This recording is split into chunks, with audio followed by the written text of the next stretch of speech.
Hello students, this is access institute और आज हम लोग फिजिक्स का एक चैप्टर स्टार्ट करने वाले हैं जिसका नाम ग्रेविटेशन है, जो क्लास 9th के सिलेबस में रहता है, जो इंट्रोडक्शन रहता है। और जब आप क्लास 11 में जाएंगे तो यही चैप्टर आप काफ़ी डिटेल में पढ़ेंगे इसके बारे में। तो ग्रेविटेशन चैप्टर शुरू करने से पहले हम लोग यहाँ पर कुछ फोर्सेस के बारे में बात करेंगे जिनको फंडामेंटल फोर्सेस ऑफ नेचर कहा जाता है। और हम फाइनली रीच करेंगे कि ग्रेविटेशन एग्जैक्टली क्या है, हम किसको ग्रेविटेशनल बोल रहे हैं, या कहीं कहीं हम वर्ड यूज करते हैं ग्रेविटेशनल फोर्स, और कभी कभी हम वर्ड यूज करते हैं ग्रेविटी। इन सब का मीनिंग क्या है ये हम समझेंगे। तो पहले आपने, अगर इससे पहले के चैप्टर, अगर हम 9th क्लास के सिलेबस की बात करें तो आपने पहले फोर्सेस के बारे में पढ़ा होगा और न्यूटन्स लॉज ऑफ मोशन आपने पढ़ा होगा, और आपको पता है कि फोर्सेस का इफेक्ट क्या होता है। अब अगर अपने आसपास आप देखें कितने डिफरेंट टाइप के फोर्सेस जो हैं एक्शन में है, तो आप फाइंड करेंगे, आप डिफरेंट नेम दे सकते हैं फोर्सेस को। जैसे कि कुछ नेम आप जानते होंगे, frictional force, muscular force, gravitational force, tension force जो कि स्प्रिंग में होता है तब उसे हम टेंशन फोर्स बोल देते हैं, नॉर्मल रिएक्शन फोर्स। ऐसे डिफरेंट टाइप्स ऑफ फोर्सेस जो है आप नेम दे सकते हैं डिफरेंट फोर्सेस को। अब लेकिन अगर आप फंडामेंटली देखें तो ये सभी फोर्सेस जो हैं जो आप एक्सपीरियंस करते हैं अपने आसपास या देखते हैं, ये सभी फोर्सेस जो हैं फंडामेंटली 4 कैटेगरीज में क्लासिफाई की जा सकती हैं, और इन फोर्सेस को हम लोग बोलते हैं फंडामेंटल फोर्सेस ऑफ नेचर। तो उनमें उन 4 कैटेगरी में से मैं आप यहाँ पे इसके सबसे लास्ट में आऊंगा, जिसका यहाँ पे नाम ग्रेविटी लिखा हुआ है। इससे पहले मैं इस पर्टिकुलर फोर्स के बारे में डिस्कस करने वाला हूँ, जिसको इलेक्ट्रोमैग्नेटिक फोर्स बोलते हैं। तो इलेक्ट्रोमैग्नेटिक फोर्स क्या है? एक्चुअल में इलेक्ट्रोमैग्नेटिक फोर्स को अगर हम अलग अलग देखें तो ये 2 तरह की फोर्सेस के बारे में बताया जा रहा है। एक तो इलेक्ट्रिक फोर्सेस, और जो दूसरा है वो है magnetic forces. Electric forces and magnetic forces, 2 type के फोर्सेस की हम लोग यहाँ पे बात कर रहे हैं, जिनको कंबाइन करके एक साथ लिखा गया है इलेक्ट्रोमैग्नेटिक फोर्सेस। एक्चुअल में पहले हम इन फोर्सेस को डिफरेंट समझते थे, लेकिन कुछ रिसर्च के बाद, कुछ सालों बाद साइंटिस्ट को ये पता चला, फिजिसिस्ट को ये पता चला कि ये फोर्सेस जो हैं वो सेम टाइप की हैं, इनका रीजन सेम होता है, इसीलिए आज इनको एक सिंगल फोर्स के नाम से जानते हैं, इलेक्ट्रोमैग्नेटिक फोर्स। तो हम फिर भी इसको डिफरेंट अलग अलग फोर्स के तौर पे देखेंगे। तो इलेक्ट्रिक फोर्सेस क्या होती हैं? एक्चुअल में आपको पता है कि एटम जो है फंडामेंटली 3 पार्टिकल से बना है, इलेक्ट्रॉन्स, प्रोटॉन्स और न्यूट्रॉन्स, जिसमें से न्यूट्रॉन्स जो है वो न्यूट्रल पार्टिकल्स हैं। इलेक्ट्रॉन्स और प्रोटॉन्स को चार्ज पार्टिकल्स बोलते हैं, या इलेक्ट्रिक चार्जेस बोल सकते हैं। न्यूट्रॉन पे हम चार्ज जो है 0 बोलेंगे क्योंकि वो न्यूट्रल है, बट इलेक्ट्रॉन्स और प्रोटॉन्स चार्ज होते हैं तो हम इलेक्ट्रॉन्स को नेगेटिवली चार्ज पार्टिकल्स बोल देते हैं, और प्रोटॉन्स को पॉजिटिवली चार्ज पार्टिकल, जिनके बारे में आप जानते हैं। अब अगर हमारे पास यहाँ पे अनलाइक चार्जेस, मतलब कि एक नेगेटिव और एक पॉजिटिव चार्ज क्लोजर आते हैं, तो ये एक दूसरे को अट्रैक्ट करेंगे, अट्रैक्टिव फोर्सेस एक्सर्ट करेंगे। और अगर ये पॉजिटिव चार्ज या दोनों ही नेगेटिव चार्ज, यानी कि सेम टाइप के चार्जेस, लाइक चार्जेस साथ में आते हैं, तो ये रिपल्सिव फोर्सेस एक्सर्ट करते हैं। तो ये फोर्सेस जो है जिनके बारे में हम बात कर रहे हैं, इनको हम इलेक्ट्रिक फोर्सेस बोलते हैं, या और भी नाम है इलेक्ट्रोस्टैटिक फोर्सेस भी बोलते हैं। ये किसकी वजह से है? ये चार्ज की वजह से है, जो कि प्रोटॉन्स, फंडामेंटली प्रोटॉन्स और इलेक्ट्रॉन्स में देखने को मिलता है। कहने का मतलब ये है कि अगर सपोज मेरे पास एक प्रोटॉन है और एक न्यूट्रॉन है, और अगर मैं उनको क्लोज लाता हूं तो वो एक दूसरे पे कोई फोर्स एक्सर्ट नहीं करेंगे, क्योंकि न्यूट्रॉन जो है न्यूट्रल है। इलेक्ट्रिक फोर्सेस जो है कोई इलेक्ट्रिक फोर्सेस एक्सर्ट नहीं करेंगे। इलेक्ट्रिक फोर्सेस जो है वो उन्हीं पार्टिकल्स के या ऑब्जेक्ट्स के बीच में होंगे जो चार्ज होंगे, जो इलेक्ट्रिकली चार्ज होंगे। तो जो हमारा न्यूट्रॉन है वो न्यूट्रल है, वो प्रोटॉन को कोई फोर्स एक्सर्ट नहीं करेगा। यहाँ से हमको ये समझ में आता है कि जो हम इलेक्ट्रिक फोर्स की बात कर रहे हैं, एक्चुअल में ये फोर्स जो है वो किसकी वजह से है? फंडामेंटली इलेक्ट्रिक चार्जेस की वजह से है। अगर चार्ज होगा ऑब्जेक्ट्स के ऊपर तो ये फोर्स एक्सर्ट कर पाएंगे, और ये चार्जेस नहीं होते हैं तो ये फोर्स एक्सर्ट नहीं कर सकते हैं। इसी तरीके से आप देखेंगे, आपने देखा है कि मैग्नेट्स जो है वो एक दूसरे के ऊपर फोर्सेस एक्सर्ट कर सकती हैं, और आपको पता है कि मैग्नेट्स जो हैं उनके 2 पोल्स होते हैं, जिनको हम north and south pole name देते हैं, और लाइक पोल्स जो है वो एक दूसरे को रिपेल करते हैं, बट अनलाइक पोल जैसे कि एक नॉर्थ और एक साउथ पोल जो है वो एक दूसरे को अट्रैक्ट करेगा। यहाँ पर जो फोर्सेस हैं उनका जो कॉज है उसको हम बहुत सिंपल टर्म्स में ऐसे बोल सकते हैं मैग्नेटिक पोल्स। अगर मैग्नेटिक पोल्स होंगे सब्सटेंसेस में तो वो मैग्नेटिक फोर्सेस एक्सर्ट कर सकते हैं। ये डिफरेंट टाइप की फोर्सेस हैं। ये एक तरह से इलेक्ट्रिक चार्ज होने की वजह से नहीं बल्कि मैग्नेटिक पोल्स के होने की वजह से है, तो इनको हम मैग्नेटिक फोर्सेस बोलते हैं। इसी तरीके से दो टाइप की और फोर्सेस होती हैं, इनको स्ट्रॉन्ग एंड वीक फोर्स बोलते हैं, जिनके बारे में हम यहाँ डिस्कशन नहीं करेंगे। एक्चुअल में इनके बारे में बहुत डिटेल में नहीं पढ़ने वाले हैं। थोड़ा बहुत स्ट्रॉन्ग फोर्स के बारे में 12th क्लास में पढ़ेंगे, जिसको न्यूक्लियर फोर्स भी बोलते हैं, स्ट्रॉन्ग न्यूक्लियर फोर्स, तो उस पे नहीं जा रहे हैं। ये दो नेम आपको पता होना चाहिए कि फंडामेंटल जो डिफरेंट टाइप की इन फोर्सेस का रीजन डिफरेंट होता है। ये बिल्कुल डिफरेंट टाइप की फोर्सेस हैं, इनका रीजन इलेक्ट्रिक चार्जेस या फिर मैग्नेटिक पोल्स नहीं है, किसी और वजह से होती हैं, तो इसीलिए ये इनको हम फंडामेंटल फोर्स बोल रहे हैं। इलेक्ट्रिक फोर्सेस इलेक्ट्रिक चार्जेस की वजह से होती हैं, मैग्नेटिक फोर्सेस मैग्नेटिक पोल्स जिन सब्सटेंसेस में क्रिएट होंगे उनमें होंगी। ये चीज डिस्कवर की थी ह्यूमंस ने या फिजिसिस्ट ने, साइंटिस्ट ने। इसी तरीके से न्यूटन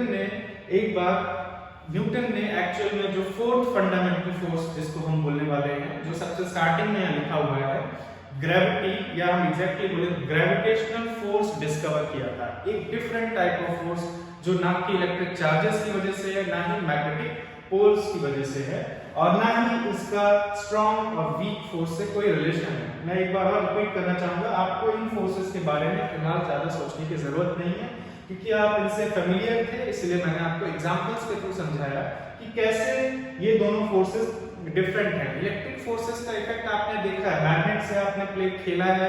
इलेक्ट्रिक फोर्सेस जब आप कॉम को या स्केल को रब करते हैं अपने हेड पे और उसके बाद पेपर के पीसेस अट्रैक्ट होते हैं, तो वो बेसिकली क्या है, वो इलेक्ट्रिक फोर्सेस ही हैं।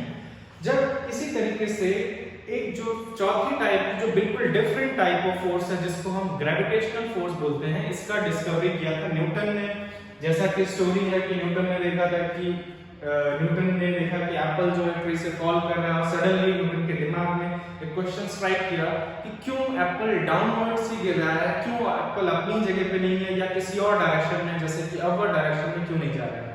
इस क्वेश्चन के साथ ही न्यूटन ने काफी चीजें सोचना शुरू किया, ऑब्जर्व करना शुरू किया ऑब्जेक्ट्स को, और ऐसा आप भी कर सकते हैं। और अगर आप आसपास ऑब्जेक्ट्स को देखेंगे, क्लियरली ऑब्जेक्ट जो है वो डाउनवर्ड डायरेक्शन में मूव करते हैं। तो आपको पहले से ही पता है कि कोई भी ऑब्जेक्ट जो इनिशियली रेस्ट में था, अगर वो मूव करता है, इसका मतलब उस पर फोर्स एक्सर्ट किया गया होगा। यही न्यूटन्स फर्स्ट लॉ एक तरीके से बोलता है। तो जब हम ऑब्जेक्ट्स को रिलीज करते हैं तो इनिशियली वो रेस्ट में होते हैं, हमने इसको पुश नहीं किया, सिंपली रिलीज किया, शुरू में रेस्ट में है और उसके बाद ये डाउनवर्ड जा रहा है। इसका मतलब एक डाउनवर्ड डायरेक्शन पे इस ऑब्जेक्ट पे फोर्स आया होगा। ये फोर्स सभी ऑब्जेक्ट्स पे होता है जो अर्थ के क्लोज हैं। ऐसा ही न्यूटन ने ऑब्जर्व किया, यानी कि सभी ऑब्जेक्ट्स को अगर आप ध्यान से देखें, नीचे की तरफ सिर्फ एक ही चीज है जिसको आप अर्थ बोलेंगे। अर्थ ही है जो क्या कर रही है, हो सकता है कि अर्थ ही है जो ऑब्जेक्ट्स को पुल कर रही है। यही दिमाग में आया था न्यूटन के, और आप ये वेरीफाई कर सकते हैं। अर्थ का शेप स्फेरिकल है, डिफरेंट लोकेशंस पे लोग होंगे, और अगर वो ऑब्जेक्ट्स को रिलीज करते हैं तो वो हमेशा अर्थ की तरफ ही फॉल करती है। अगर ये अर्थ का शेप है, अगर आप ऑब्जेक्ट को यहाँ रिलीज करते हैं तो वो अर्थ की तरफ इधर फॉल करेगा, यहाँ रिलीज करेंगे तो इधर फॉल करेगा, यहाँ रिलीज करेंगे तो इधर जाएगा, यहाँ रिलीज करेंगे तो इधर जाएगा। यानी कि अर्थ जो है एक तरह से ऑब्जेक्ट्स को अपनी तरफ पुल करती है, और यही किसने डिस्कवर किया, न्यूटन ने।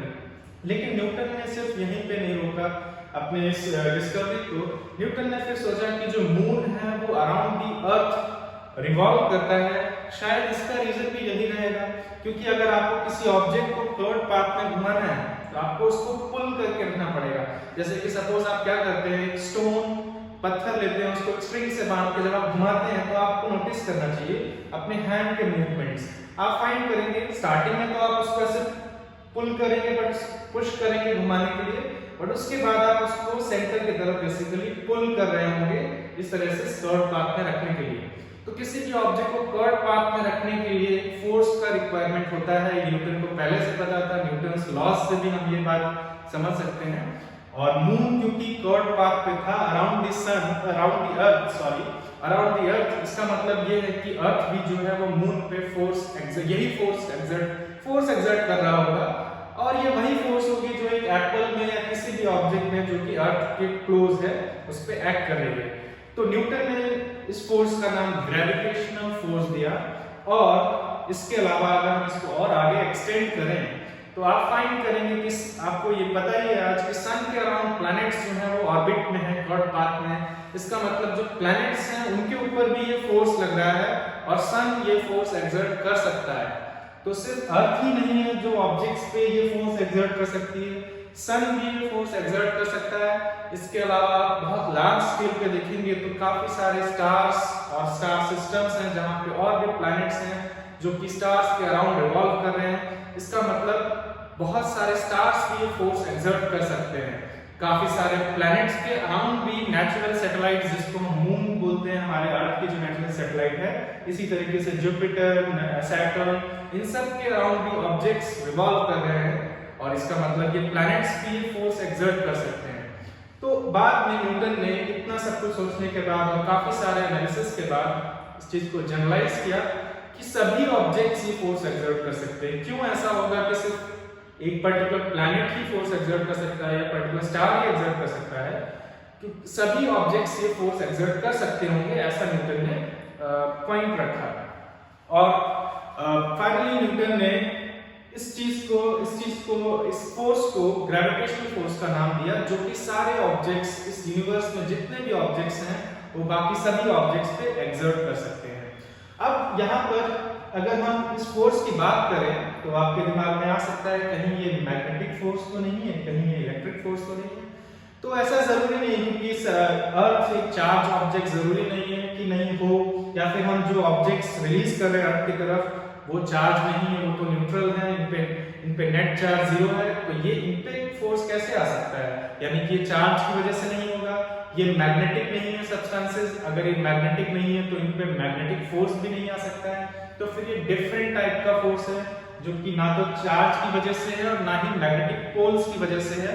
इसका रीजन डिफरेंट होगा, लेकिन ये फोर्स जो है सभी टाइप के ऑब्जेक्ट्स एक्सर्ट कर सकते हैं। प्लैनेट, स्टार्स और सैटेलाइट्स भी ये फोर्सेस एक्सर्ट कर सकती हैं। तो क्या रीजन होगा इस फोर्स का? न्यूटन ने रियलाइज किया कि ये फोर्स एक्चुअल में एक फंडामेंटल प्रॉपर्टी की वजह से है मैटर की, जिसको हम लोग बोलते हैं मास।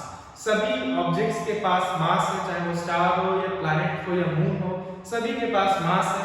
और यही रीजन हो सकता है कि ये एक दूसरे पे फोर्स एक्सर्ट कर रहे हैं। काफी सारे एनालिसिस और कैलकुलेशंस के बाद न्यूटन ने फाइनली रिड्यूस किया एक्चुअल में ये ऑब्जेक्ट्स के मास पे डिपेंड करता है। जिन ऑब्जेक्ट्स के पास मास होगा वो ये सारे फोर्स, इस तरह की फोर्स एक्सर्ट कर सकते हैं, वो ग्रेविटेशनल फोर्स एक्सर्ट कर सकते हैं। जैसे कि जिन ऑब्जेक्ट्स पे चार्ज होगा या जो पार्टिकल्स चार्ज होंगे वो इलेक्ट्रिक फोर्सेस एक्सर्ट कर सकते हैं, और जिन सब्सटेंसेस या ऑब्जेक्ट्स की पोल्स होंगे, मैग्नेटिक पोल्स होंगे, वो मैग्नेटिक फोर्स एक्सर्ट कर सकते हैं। इसी तरीके से जिस भी ऑब्जेक्ट के पास मास होगा वो ग्रेविटेशनल फोर्स एक्सर्ट कर सकता है। और क्योंकि ये ना तो इलेक्ट्रिक और मैग्नेटिक फोर्स की वजह, मैग्नेटिक फोर्स है, इन दोनों से डिफरेंट है, इसीलिए ये हमारा fourth type, fundamental type of force है। अब नेक्स्ट क्वेश्चन ये है कि ऐसा कौन सा ऑब्जेक्ट है जिसका मास नहीं होता है? तो सभी ऑब्जेक्ट्स के पास मास होता है। मैटर, सभी ऑब्जेक्ट्स मैटर की कैटेगरी में आएंगे, and matter is anything that has mass and occupies space. इसका मतलब सभी ऑब्जेक्ट्स के पास मास है, यानी कि ये फोर्स सभी ऑब्जेक्ट्स एक्सर्ट कर सकते हैं। और न्यूटन ने इसको जनरलाइज कर दिया। न्यूटन ने इस फोर्स के बारे में बहुत अच्छा डिस्क्रिप्शन दिया है, और उस पर्टिकुलर डिस्क्रिप्शन को या कंक्लूजन को हम लोग Newton's universal law of gravitation कहते हैं, और वही हम लोग जो है नेक्स्ट देखने वाले हैं। उससे पहले कुछ टर्म्स जैसे कि ग्रेविटेशन, ग्रेविटेशनल फोर्स और ग्रेविटी, इन तीनों में डिफरेंस क्या है? क्या ये सेम टर्म है? वैसे तो जनरली इनको इंटरचेंज करके यूज कर लिया जाता है, बट जब हम ग्रेविटेशन वर्ड की बात करते हैं तो ग्रेविटेशन वर्ड का जो एग्जैक्ट मीनिंग है, एक्चुअल में ग्रेविटेशन को हम एज अ फिनोमेना यूज कर रहे हैं। इस वर्ड को हम लोग एज अ फिनोमेना यूज कर रहे हैं। जिस तरीके से लाइट का बाउंस बैक होना, इस फिनोमेना को हम रिफ्लेक्शन कहते हैं, वैसे ही ऑब्जेक्ट्स जिनके पास मास है यानी कि यूनिवर्स के सारे ऑब्जेक्ट्स एक दूसरे को अट्रैक्ट कर सकते हैं फोर्स से, और इस फोर्स को, इस फिनोमेना को हम ग्रेविटेशन कहते हैं। तो ग्रेविटेशन बेसिकली इस फिनोमेना का नाम है कि यूनिवर्स में सारे ऑब्जेक्ट्स दूसरे ऑब्जेक्ट को एक फोर्स से अट्रैक्ट कर सकते हैं। क्लियर? दूसरा जो वर्ड है जो कि कंफ्यूजिंग रहता है वो है फिर ग्रेविटी क्या है। उससे पहले हम समझते हैं ग्रेविटेशनल फोर्स क्या है। तो अब ये इजी है, क्योंकि सभी ऑब्जेक्ट्स जिनके पास मास है वो सभी दूसरे ऑब्जेक्ट्स के ऊपर फोर्स एक्सर्ट कर सकते हैं। इस फोर्स का नाम है क्या? Gravitational force. तो ग्रेविटेशनल फोर्स क्या है? It is the name of the force. Name of the force, ये फोर्स का नाम है एक्चुअली में। और ग्रेविटेशन क्या है? इस फिनोमेना का नाम है कि ऐसा होता है कि ऑब्जेक्ट्स जो है वो एक दूसरे पे फोर्स एक्सर्ट कर सकते हैं ड्यू टू देयर मासेस, मास के इफेक्ट की वजह से। एंड जो लास्ट टर्म है वो है ग्रेविटी।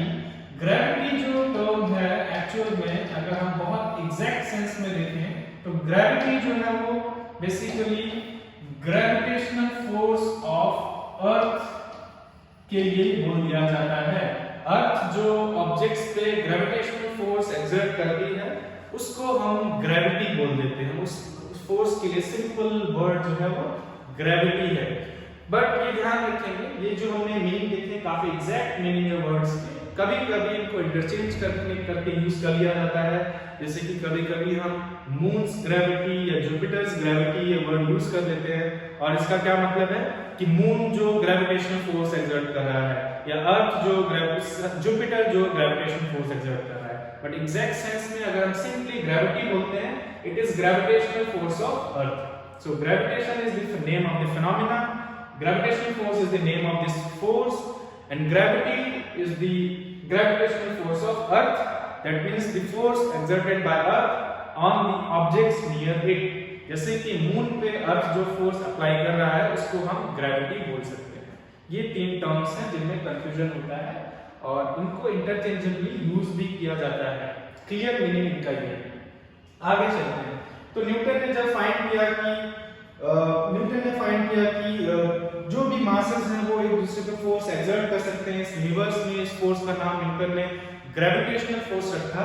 उसके बाद न्यूटन ने एग्जैक्टली इसको एक्सप्लेन किया कि ये फोर्स किन चीजों पे डिपेंड करता है और ये फोर्स क्या हम मेजर कर सकते हैं, एक्चुअल में हम इसे कैलकुलेट कर सकते हैं, और वो आज हम फॉर्मूला देखने वाले भी कैसे आप दो मासेस के बीच में ग्रेविटेशनल फोर्स कितना होगा आप कैलकुलेट कर सकते हैं।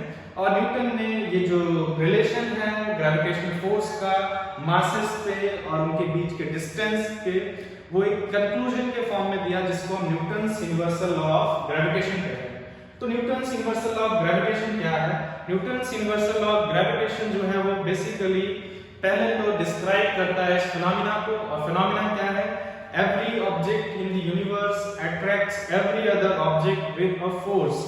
इस यूनिवर्स में सारे ऑब्जेक्ट जो हैं या सारे पार्टिकल्स जो हैं वो किसी दूसरे पार्टिकल पे एक फोर्स एक्सर्ट कर सकते हैं। पार्टिकल या ऑब्जेक्ट आप दोनों वर्ड यूज कर सकते हो। तो every particle in the universe attracts every other particle with a force, और ये फोर्स डिपेंड किस पे करता है? तो डिपेंड उसके बारे में बताया गया है कि this force is directly proportional to the product of the masses। इसको समझते हैं।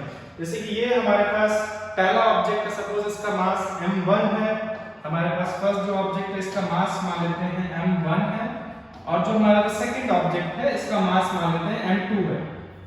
सेकंड ऑब्जेक्ट का मास m2 है। इन दोनों के बीच का डिस्टेंस को मैं यहाँ पर सिंपली r से डिनोट कर रहा हूँ। r से डिनोट करते हैं हम लोग। ये दोनों के सेंटर से डिस्टेंस ले रहे हैं, ध्यान रखेंगे। तो बाय एक्सपेरिमेंट न्यूटन ने फाइंड किया और बाय कैलकुलेशंस एंड डिडक्शंस से फाइंड किया कि इनके बीच में जैसा कि डिस्क्राइब किया गया एक अट्रैक्टिव फोर्स होगा। फर्स्ट मास सेकंड मास को पुल करेगा अपनी तरफ, अट्रैक्ट करेगा, और सेकंड मास फर्स्ट मास को अपनी तरफ अट्रैक्ट करेगा। दोनों ही एक दूसरे को अट्रैक्ट करेंगे जस्ट लाइक मैग्नेट्स के north and south pole. But यहाँ पे जो रीजन है वो मैग्नेटिक पोल्स नहीं है। यहाँ बहुत सिंपल रीजन है कि ऑब्जेक्ट्स के पास मास है और इस वजह से भी ऑब्जेक्ट्स जो हैं एक दूसरे पे फोर्स एक्सर्ट कर सकते हैं। तो ये फोर्स जो है न्यूटन ने फाइंड किया कि ये फोर्स जो है डायरेक्टली प्रोपोर्शनल है। This force is directly proportional to product of their masses. मतलब कि दोनों मासेस को आप मल्टीप्लाई करेंगे और आपको एक नंबर मिलेगा। ये नंबर जो है जितना बड़ा नंबर होगा ग्रेविटेशनल फोर्स उतना ज्यादा होगा। ये प्रोडक्ट ऑफ द मासेस पे डिपेंड करता है, दोनों ऑब्जेक्ट के मासेस पे डिपेंड करता है, किसी एक के नहीं। दोनों ऑब्जेक्ट के मास को आप मल्टीप्लाई करेंगे, जितना बड़ा नंबर आएगा ग्रेविटेशनल फोर्स उतना ज्यादा होगा, इसका ये मतलब है। दूसरा जो फैक्टर है ये एक्चुअल में डिस्टेंस पे भी डिपेंड करता है। तो इनके बीच का डिस्टेंस अगर आप इंक्रीज करते हैं तो ग्रेविटेशनल फोर्स कम हो जाएगा, जैसा कि ज्यादातर फोर्सेस के केस में होता है। इलेक्ट्रिक फोर्स भी अगर आप डिस्टेंस बढ़ाएंगे कम हो जाता है, मैग्नेटिक फोर्स भी डिस्टेंस बढ़ाने से कम हो जाता है। आप दो मैग्नेट्स को क्लोज रखें तो आप फाइंड करेंगे काफी स्ट्रॉन्ग, सपोज नॉर्थ और साउथ पोल्स क्लोजर है तो काफी स्ट्रॉन्ग अट्रैक्शन होगा। बट उनको अगर आप दूर ले जाते हैं तो अट्रैक्शन कम हो जाएगा, वीक हो जाएगा, आप ऐसा फील कर सकते हैं और आपने किया भी होगा। तो मैग्नेटिक फोर्स जो है वो डिस्टेंस पे भी डिपेंड करता है। सेम तरीके से ग्रेविटेशनल फोर्स है, ग्रेविटेशनल फोर्स का भी नेचर सिमिलर है। ग्रेविटेशनल फोर्स जो ऑब्जेक्ट्स के बीच के डिस्टेंस पे भी डिपेंड करता है, हाईली डिपेंडेंट होता है। और कैसे डिपेंड करता है? This gravitational force is inversely proportional to the square of the distance between them. मतलब इन दोनों मासेस के बीच का जो डिस्टेंस है उसका स्क्वायर करेंगे, इसके इनवर्सली प्रोपोर्शनल होता है। इनवर्सली प्रोपोर्शनल में हमेशा हम जो क्वांटिटी है उसको डिनोमिनेटर में लेते हैं। मैं ये अज्यूम करके चल रहा हूं कि आपको डायरेक्टली प्रोपोर्शनल और इनवर्सली प्रोपोर्शनल का मीनिंग क्लियर है। रफली अगर समझे तो डायरेक्टली प्रोपोर्शनल का मतलब होता है कि अगर ये क्वांटिटी इंक्रीज करती है तो ये भी इंक्रीज करेगी। मतलब प्रोडक्ट ऑफ द मासेस अगर आप इंक्रीज करते हैं तो फोर्स बिटवीन द मासेस भी इंक्रीज करेगा। बट इनवर्सली प्रोपोर्शनल का मतलब ये होता है कि जो डिनोमिनेटर में क्वांटिटी है इसको अगर आप इंक्रीज करते हैं तो ये डिक्रीज करेगा, प्रोपोर्शनली डिक्रीज करेगा। जैसे कि अगर ये r² की वैल्यू 10 टाइम्स हो जाती है तो फोर्स 1/10 हो जाएगा। r² की वैल्यू अगर डबल हो जाती है तो फोर्स हाफ हो जाएगा, प्रोपोर्शनली डिक्रीज करेगा।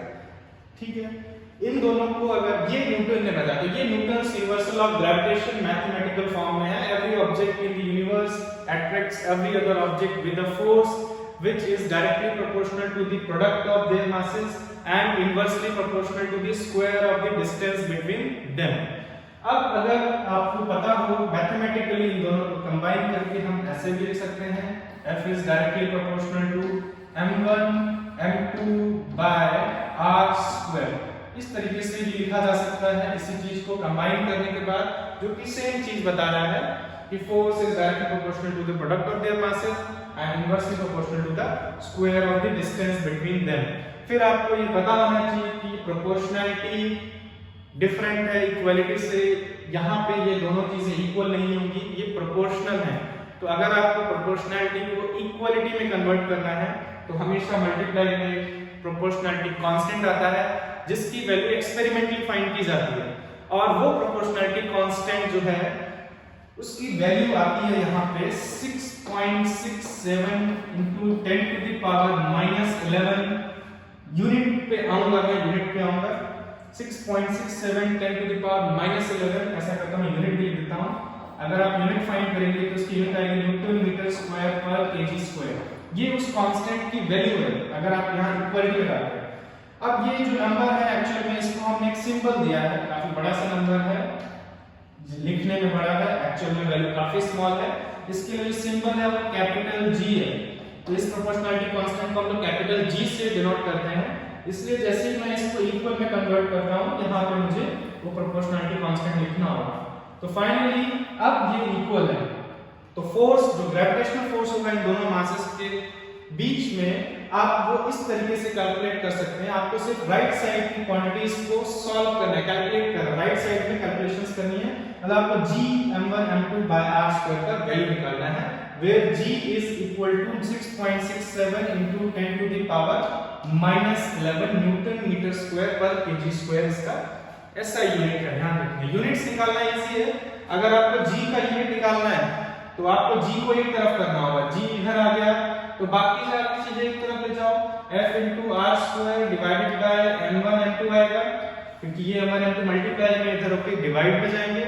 और इसके बाद आप जानते हैं f यानी फोर्स का ऐसा यूनिट न्यूटन है, रेडियस का स्क्वायर, डिस्टेंस का square that means metre square in SI units, and दो मासेस का प्रोडक्ट है, यानी kg multiplied by kg will give kilogram square. So the SI unit for g will be newton metre square पर kilogram square. Unit बहुत important सिर्फ exams के perspective से, otherwise ये कुछ यूजफुल नहीं है. नंबर आपको पता होना चाहिए.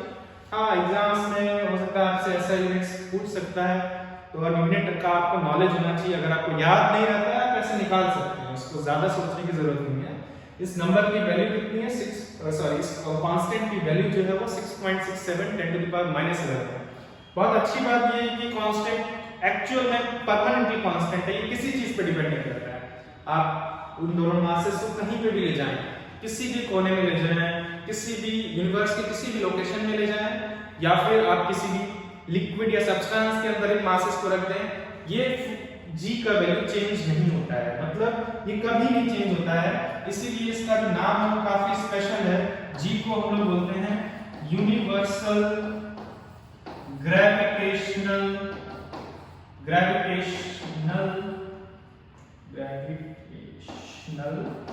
कांस्टेंट.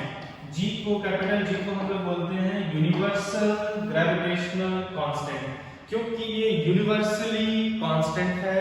ये ग्रेविटेशनल फोर्स के फॉर्मूले में आता है और यूनिवर्स में independent of its location, objects, जिन ऑब्जेक्ट्स की बात कर रहे हैं उनकी लोकेशन को छोड़ के, कोई भी लोकेशन हो, कोई भी सब्सटेंस के अंदर हो ये ऑब्जेक्ट, यहाँ तक कि सराउंडिंग मीडियम क्या है, जैसे कि एयर में है कि वैक्यूम में है सब्सटेंस मासेस, या वो लिक्विड में है, वाटर में है, किसी ऑयल में है, इस पे डिपेंड ही नहीं करता. इनके बीच में अगर आप कोई सब्सटेंस रख देंगे तो भी ये फोर्स में कोई चेंज नहीं आएगा. यानी कि ये g का वैल्यू किसी चीज पे डिपेंड नहीं करता है. एक बार आपने कोई भी मास हो, चाहे वो आप सन और प्लैनेट्स के लिए g का वैल्यू के बारे में बात कर रहे हो, या फिर आप अर्थ और मून के लिए बात कर रहे हो, या सिंपली 2000 किलोग्राम के ऑब्जेक्ट्स के बीच में फोर्सेस कैलकुलेट करने की कोशिश कर रहे हैं, सारे केसेस में g कांस्टेंट रहेगा. तो ये था न्यूटन्स यूनिवर्सल ऑफ ग्रेविटेशन और उसका मैथमेटिकल एक्सप्रेशन. इसको यूज करके हम कुछ क्वेश्चंस करने वाले हैं. ये फॉर्मूला बहुत ही ज्यादा यूजफुल है, क्योंकि ये हमें बता रहा है कि आप दो ऑब्जेक्ट्स के बीच का ग्रेविटेशनल फोर्स कैलकुलेट कर सकते हैं. तो कैसे कैलकुलेट करेंगे वो देखते हैं. सिंपल है, आपको तीन चीजें पता होनी चाहिए. दोनों ऑब्जेक्ट्स के मास और दोनों ऑब्जेक्ट्स के बीच का डिस्टेंस, सेंटर्स के बीच का डिस्टेंस, ये ध्यान रखिए कि सेंटर्स का डिस्टेंस, और जी तो हमें पहले से पता ही है. तो इसीलिए हम सीधे आगे चलते हैं और एक क्वेश्चन के थ्रू इसका एप्लीकेशन समझते हैं, कैसे यूजफुल है ये फॉर्मूला, और देखते हैं ग्रेविटेशनल फोर्स कितना स्ट्रांग है. क्यों ग्रेविटेशन, अगर मैंने बोला है या न्यूटन ने अपने इस लॉ में ये बताया है कि सारे ऑब्जेक्ट्स ग्रेविटेशनल फोर्स एक्सर्ट करते हैं एक दूसरे पे, इसका मतलब आपके आसपास जितने भी ऑब्जेक्ट्स हैं वो बाकी दूसरे ऑब्जेक्ट पे ग्रेविटेशनल फोर्स एक्सर्ट कर रहे हैं. तो क्यों नहीं वो ऑब्जेक्ट्स एक दूसरे से अट्रैक्ट हो जाते हैं और कोलाइड करते हैं? ऐसा क्यों नहीं हो रहा है? क्यों नहीं व्हीकल्स आपस में एकदम से कोलाइड कर जा रहे हैं due to gravitational attractive force? ऐसा क्यों नहीं हो रहा है? इसको समझते हैं using this example. What is the force of gravity? Actually में ग्रेविटेशनल फोर्स की बात करें, between 200 kg mass kept at a distance of 1 metre from each of them. तो 200 kg के मासेस हैं, 200 kg के मासेस हैं. मैं एक को m1 एक को m2 बोल रहा हूं, और इनके बीच का जो डिस्टेंस r है इसका वैल्यू हमें दिया है 1 मीटर.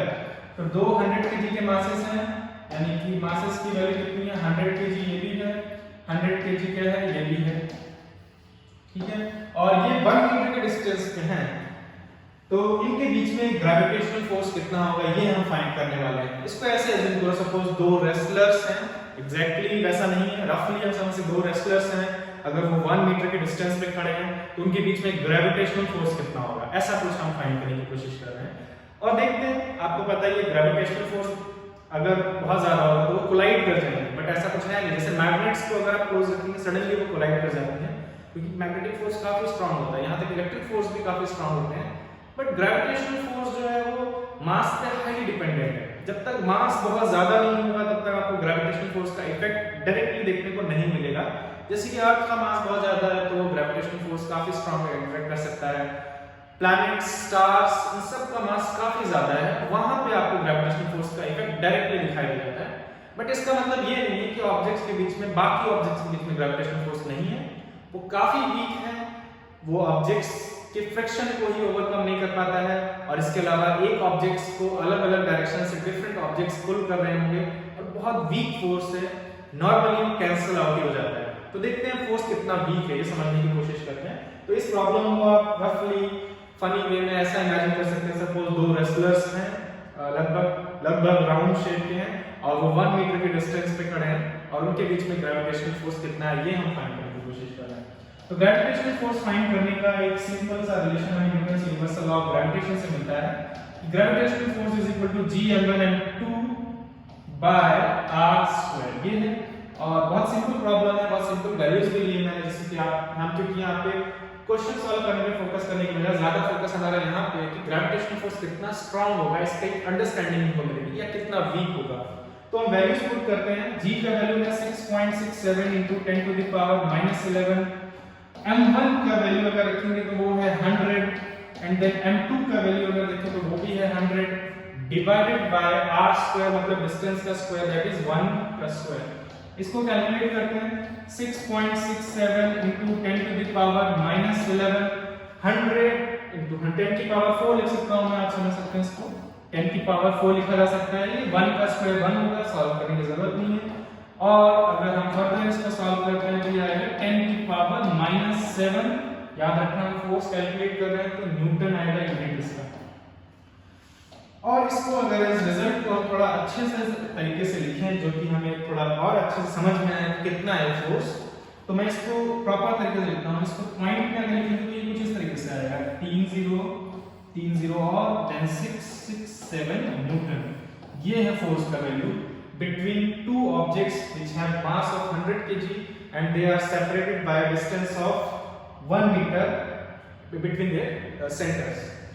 So ये फोर्स देखो आप कितना वीक फोर्स है, मतलब 0.000006 न्यूटन, बहुत ज्यादा वीक फोर्स है। अगर आप दो मास को रख देते हैं सीधे ऐसे सरफेस पे तो जो अपोजिंग फ्रिक्शनल फोर्स होता है वो कहीं ज्यादा स्ट्रांग है इससे, जो कि हमेशा इसको कैंसिल आउट कर देगा, तो वो कभी मूव करते हुए आपको दिखाई नहीं देगा, इतना वीक फोर्स है। इसीलिए आपको नॉर्मल ऑब्जेक्ट्स जो आपके सराउंडिंग में हैं उनके बीच में ग्रेविटेशन फोर्स का इफेक्ट देखने को नहीं मिलता है। यहाँ तक कि आप खुद एक मास ही हैं, आप भी ऑब्जेक्ट सराउंडिंग ऑब्जेक्ट्स पे बहुत वीक ग्रेविटेशनल फोर्स एक्सर्ट कर रहे हैं, बहुत वीक, ऑलमोस्ट जीरो है। फॉर द कैलकुलेशन पर्पस ये जीरो ही है, कैलकुलेशंस के लिए आपके लिए जीरो ही है। और एक्चुअल केस में फ्रिक्शनल फोर्स को ओवरकम करना है, अगर मूव करना है ऑब्जेक्ट्स को, और फ्रिक्शनल फोर्स कहीं ज्यादा स्ट्रांग होता है इस फोर्स। ये रीजन है कि आपको नॉर्मल ऑब्जेक्ट्स के बीच में ग्रेविटेशनल फोर्स का इफेक्ट नहीं दिखाई देता है, बट ग्रेविटेशनल फोर्स होता है। तो every object in universe attracts every other object with a force, ये करेक्ट है, बट ये फोर्स हाईली डिपेंडेंट है किस पे, मासेस पे। तो अभी हम नेक्स्ट एक एग्जांपल देखने वाले हैं जिसमें अर्थ और एक ऑब्जेक्ट जो कि 1 kg का है on the surface of the earth रखा हुआ है और इसके ऊपर ग्रेविटेशनल फोर्स कितना होगा ये फाइंड करना है। अब तो हमने मास काफी इंक्रीज कर दिया है, अर्थ का मास मैं आपको बताने वाला हूं यहाँ पे। तो जो चीजें हमें यूज करनी है वो देखते हैं। Mass of the earth approximate value ले रहे हैं, ध्यान रखिए। मास ऑफ द अर्थ जो है वो अप्रॉक्सीमेटली है 6 × 10⁻24 kilogram. And one more important parameter, that is radius of earth. Radius of earth is also approximately 6.4 × 10⁻6 meters। मैं यहाँ पे कैलकुलेशंस को सिंपल रखना चाहता हूँ, तो मैं इसको ऐसा करते हैं, मैं इसके अकॉर्डिंग मैं आपको एक्चुअल आंसर्स आंसर बताता हूँ, देखते हैं क्या आंसर मिलता है। तो what is the force of gravity between earth and mass of 1 kg placed on its surface. तो एक्चुअल में पहले हम दिखाते हैं अर्थ कहां पे है। तो ये earth suppose and there is a mass kept on the surface. 1 kg का मास है, बहुत छोटा होगा, सपोज ये रहा वो मास, और इसका अर्थ का सेंटर सपोज यहां कहीं है, तो वहां से ये डिस्टेंस जो होगा यही हमारा क्या है, रेडियस है, ये रेडियस है, दिस इज अर्थ। ओके, हमें फाइंड करना है सपोज जैसे कि आप 1 kg वाला जो वेट रहता है शॉपकीपर्स यूज करते हैं, उसको आपने अर्थ के सरफेस पे रख दिया, उस पे ग्रेविटेशनल फोर्स कितना लग रहा होगा अर्थ का, ये हमको फाइंड करना है। तो सीधे हम फार्मूले पे आते हैं। फार्मूला क्या है, ग्रेविटेशनल फोर्स अगर कैलकुलेट करना है तो हमारे पास बहुत सिंपल अच्छा रिलेशन है जो कि Newton's universal law of gravitation से मिला है। Force is equal to G m1m2 by r²। Values put करते हैं, ओके। सबसे पहले g का वैल्यू जो है वो 6.67 है into 10 to the power -11 multiply करें m1 का वैल्यू। तो m1 जो है ये मास पहला 1 kg, कुछ भी ले सकते हैं आप, m1 किसी को भी ले सकते हैं, m2 किसी को भी ले सकते हैं, इससे कोई फर्क नहीं पड़ेगा कैलकुलेशन से। तो m1 का वैल्यू 1 ले लिया हमने। Mass of the earth is 6 into 10 to the power 24 kg, बहुत ज्यादा मास है। Divided by r square, that means ये जो वैल्यू है हमारे पास 6.4 10 to the power 6 का स्क्वायर करना है। तो उसका स्क्वायर रूट में बताता हूं कैसे लिखेंगे। 6.4 को दो बार मल्टीप्लाई किया जाएगा क्योंकि इसका भी स्क्वायर होगा और इसका भी स्क्वायर।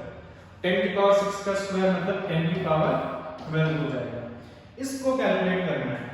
इसको जब आप कैलकुलेट करेंगे, मैं यहाँ पे कैलकुलेशन में ज्यादा टाइम नहीं दे रहा हूं, आपके पास नंबर्स हैं, आपको कैलकुलेट करना है, कैलकुलेटर से पुट करना है वैल्यूज, और आप फाइनली जो आंसर अप्रोक्सीमेट आंसर जो आपका आएगा वो आंसर लगभग आएगा 10 न्यूटन ये फोर्स आएगा। अब इस फोर्स को आप कंपेयर करें हमारे पिछले आंसर से जहां पे वैल्यू आया था 0.0000667 न्यूटन, और ये फोर्स उससे कहीं ज्यादा है, ये मिलियंस 10 मिलियन टाइम्स से भी ज्यादा फोर्स है, 10 मिलियन टाइम्स से ज्यादा फोर्स है। तो ये काफी, जैसे ही हमने मास इंक्रीज किया फोर्स का मैग्नीट्यूड काफी बढ़ गया, बट फिर भी ये फोर्स बहुत स्ट्रांग नहीं है कैलकुलेटिंग फोर्स, क्योंकि ये मास है। लेकिन जो हमने लिखा था नॉर्मल ऑब्जेक्ट्स के केस में उसके कंपैरिजन में बहुत वीक है। तो ये फोर्स आप एक्सपीरियंस कर सकते हैं। आप कैसे एक्सपीरियंस करेंगे? आप 1 kg वाला जो वेट शॉपकीपर्स यूज करते हैं उसको पकड़ के आप अपने हाथ में होल्ड करें, तो आप जो पुश फील करते हैं अपने हैंड पे, एक्चुअली ये वही फोर्स है जो एक्सर्ट कर रहा है अर्थ 1 kg के मास पे। तो देख सकते हैं आप ये हाईली डिपेंडेंट ऑन मासेस है। सन का मास बहुत ज्यादा है, मिलियन टाइम्स ज्यादा है अर्थ के मास से, और वो काफी स्ट्रांग ग्रेविटेशन फोर्स एक्सर्ट कर सकता है, जिसकी वजह से काफी दूर तक ये ग्रेविटेशन फोर्स काफी स्ट्रांग रहता है, जिसकी वजह से प्लैनेट्स जो हैं, मीटियोर्स, एस्टेरॉइड्स जो हैं वो अराउंड द सन ऑर्बिट में। एक और टाइप के क्वेश्चन देखते हैं जो जनरली पूछे जाते हैं क्वेश्चन में फाइनली। तो इस टाइप के क्वेश्चंस कैसे सॉल्व करने हैं उसका मैं आपको एक क्वेश्चन को सॉल्व करने का तरीका बताऊंगा, और बाकी आप ट्राई करेंगे। तो क्वेश्चन से शुरू करते हैं। जैसे कि यहाँ पे क्वेश्चन जो दिया गया है ये थोड़ा डिफरेंट है, आपको डिफरेंट लगेगा रीड करने में भी। यहाँ क्या दिया गया है कि दो बॉडीज हैं P एंड Q, इनके मासेस हैं m1 and m2, these are separated by a distance, और d डिस्टेंस का वैल्यू d है, तो इनके बीच जो फोर्स है वो F है। इतना दिया, कैसे करते हैं ड्रॉ कर लेते हैं। दो मासेस हैं हमारे पास m1 and the second mass is m2 and the distance between the masses is d and the force between them is F। obviously यहाँ पे हम ग्रेविटेशनल फोर्स की बात कर रहे हैं, तो ग्रेविटेशनल फोर्स F है, तो हम तो उसको m1 m2 and d के टर्म्स में लिख सकते हैं। ये जो F का वैल्यू होगा वो होगा g m1 m2 by d square, यही वैल्यू होगा, क्योंकि ग्रेविटेशनल फोर्स को मासेस और डिस्टेंस से कैलकुलेट किया जा सकता है। इसका मतलब जो यहाँ F दिया गया है वो इसके बराबर होना चाहिए। आगे चलते हैं। पूछा गया व्हाट हैपेंस व्हेन, क्या होगा जब masses of both the objects are doubled, अगर हम दोनों ऑब्जेक्ट्स के मासेस को डबल कर देते हैं तो क्या होगा। ठीक है, करके देखते हैं। तो मैंने क्या किया, इस m1 मास को डबल करने का मतलब अब ये मास कितना हो जाएगा 2m1, और दूसरा जो मास है इसको भी डबल कर दिया तो ये हो जाएगा 2m2। लेकिन क्या डिस्टेंस इनके बीच चेंज होगा? वो तो नहीं होगा, उसके बारे में कुछ नहीं बताया। तो डिस्टेंस अभी भी d है जो पहले था। m1 को डबल करने से 2m1 लिखा जाएगा, m2 को डबल करने से 2m2 लिखा जाएगा। अब देखते हैं, तो फोर्स का वैल्यू जो है अब कैलकुलेट करते हैं। अब ध्यान रखिए फोर्स जो है वो ये वाला फोर्स नहीं है, डिफरेंट है, इसलिए मैं इसको F डैश लिखूंगा जिससे हमें कंफ्यूजन ना हो। ये F डैश है, तो F डैश जो कि न्यू फोर्स है वो किसके इक्वल होगा, G m1 m2, m1 का वैल्यू इस बार 2m1 है। अब ये वाला मास जो है वो यही m1 है जिसका वैल्यू 2m1 हो गया है, और ये मास कितना है, दूसरा वाला मास 2m2 है, divided by square of the distance between them, इनके बीच का डिस्टेंस अभी भी वही है, तो यहाँ d स्क्वायर ही आएगा, यहाँ d स्क्वायर ही आएगा।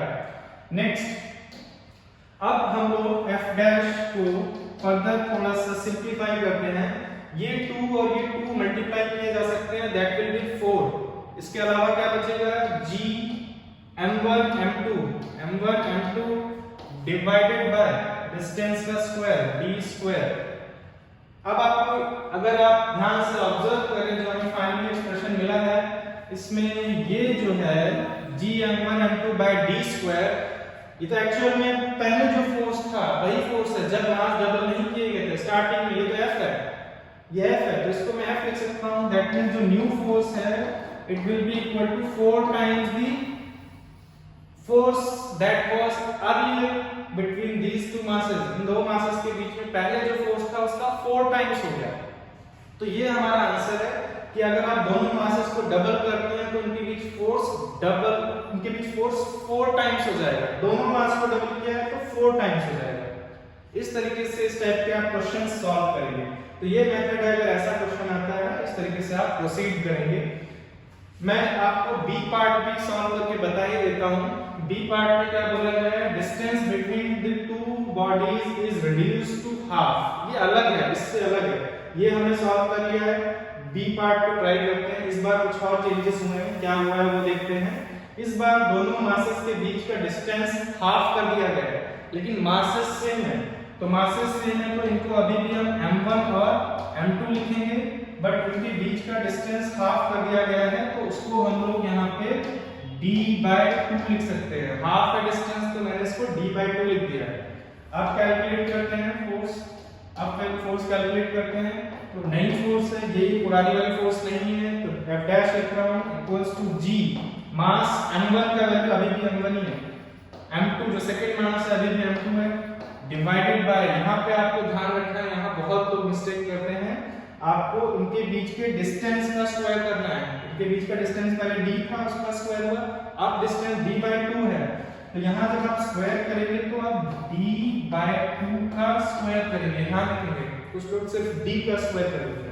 इसको सॉल्व करते हैं, हमें यहां से f डैश का जो वैल्यू मिलेगा gm1 m2 divided by d²/4, ऐसा ही कुछ आएगा। दोनों का स्क्वायर होगा, जब स्क्वायर ओपन करेंगे न्यूमरेटर का भी डिनोमिनेटर का भी, और 4 क्योंकि डिनोमिनेटर भी डिनोमिनेटर में है तो ये न्यूमरेटर में मल्टीप्लाई होगा, that will be 4gm1 m2 d²।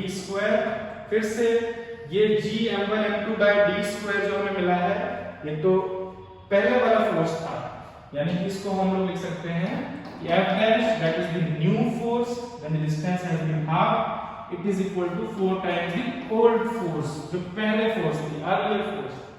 then again अगर हम distance between the two objects जो है वो हाफ करते हैं तो फोर्स 4 टाइम्स हो जाता है। डिस्टेंस कम करने से फोर्स इंक्रीज ही करेगा। Third question, third part, the space between the two objects has no air and it is in complete vacuum. मतलब पहले मान लो ये मासेस जो है एयर में रखे थे, हवा में रखे थे, और अब इनको हम वैक्यूम में ले रहे हैं, कोई एयर नहीं है, तो इनके बीच में फोर्स कितना हो जाएगा। तो इसका आंसर मैं पीछे बता चुका हूं, तो आप इसको सोचें और इसको सॉल्व करना। यहाँ पे मैं पर्टिकुलर लेक्चर को यहाँ पे एंड करूंगा। आपको इससे रिलेटेड कुछ क्वेश्चंस मिलेंगे, डिस्क्रिप्शन में अटैच रहेंगे, आप उन क्वेश्चंस को ट्राई करना जो कि Newton's universal law of gravitation पे बेस्ड होंगे, और इसके आगे फिर हम नेक्स्ट क्लास में कंटिन्यू करेंगे। Thank you.